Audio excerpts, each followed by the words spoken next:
আসসালামু আলাইকুম। আশা করি সবাই ভালো আছেন। Welcome back to my channel Rupa's cooking world. আজকে আমি আপনাদের সাথে খুবই সুন্দর চটপট একটা তালের পিঠা রেসিপি শেয়ার করব। আশা করি এটা আপনাদের ভালো লাগবে।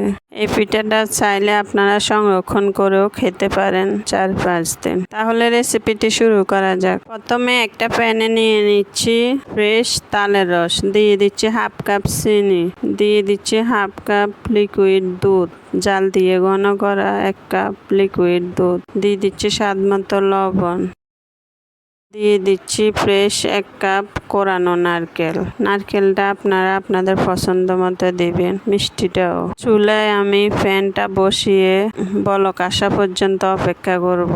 বলক আসলে আমি দিয়ে দিচ্ছি 3 কাপ ময়দা। ময়দাটা দিয়ে আমি নেড়ে চেড়ে টেবিল চামচ ঘি দিয়ে আবারও ভালো করে নেড়ে চেড়ে 5 মিনিট ঢাকনা দিয়ে রাখবো।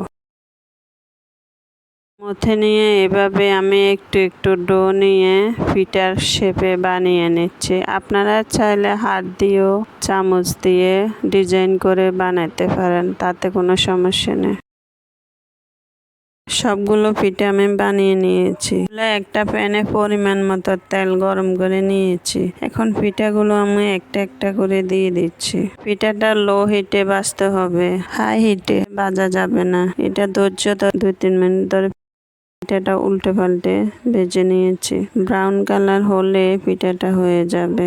দেখে বুঝতে পারছেন আমি পিঠাটা উঠিয়ে নিয়েছি। এভাবে আমি সবগুলো পিঠা ভেজে নিয়েছি। আশা করি ভিডিওটি আপনাদের ভালো লেগেছে।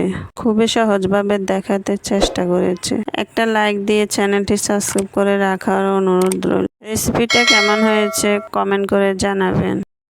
আজকের মতো এখানে বিদায় নিচ্ছি। আল্লাহ হাফেজ।